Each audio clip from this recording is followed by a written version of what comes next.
Hello there. So sometime last month, if I'm not mistaken, I made a video that went very farther than I anticipated. I think it has over 133,000 views at the moment. And I didn't anticipate that it was going to go that far, of course.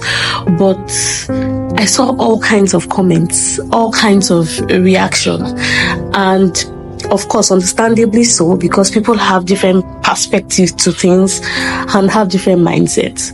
But there is actually a prevalent mindset that I actually observed that I would like to address in this video. I'm not judging anyone, and I'm not saying that what I want to say here must be taken in hook, line, and sinker. But this is my take, especially with respect to generalization.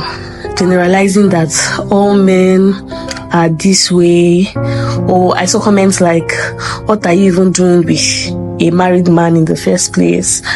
What were you thinking? Why would you even be friends with a married person?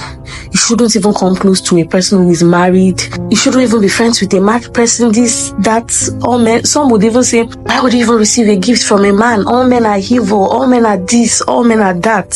And I would like to clarify that that's not true. Be very careful of generalization. I don't know what your experience is, and I don't even know why people generalize. But in my journey, because I believe what you think is what you attract.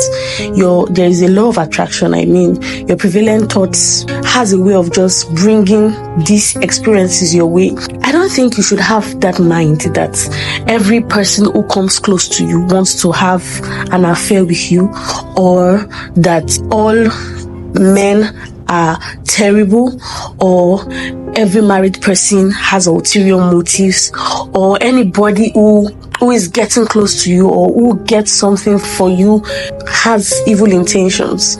Because if you have this mindset, you keep having those experiences over and over again. And this is why I say so. I've experienced and I've enjoyed, and I'm grateful to God for it, wonderful relationship with men, whether married or single, whether as mentors, as models in one way or the other, as counselors, as coaches, or even just as friends. And that was why that post was there, for boundaries, so that we can prioritize, we can understand the importance of boundaries, and we can understand that, okay, there are red flags that might mean you opting out. And when you see those red flags, please cut it off immediately.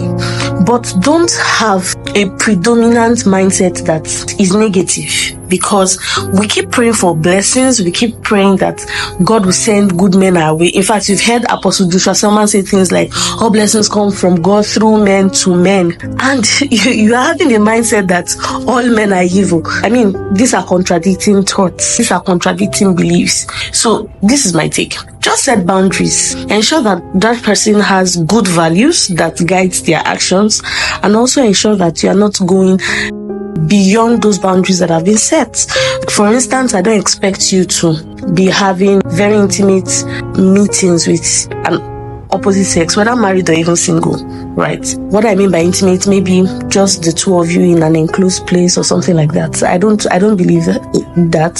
So those are some of the boundaries I'm talking about. Your conversation should be pure. The things that you talk about should be pure. They should be edifying. But saying that the moment you get close to a married person, this is what you should expect, please, that's not true.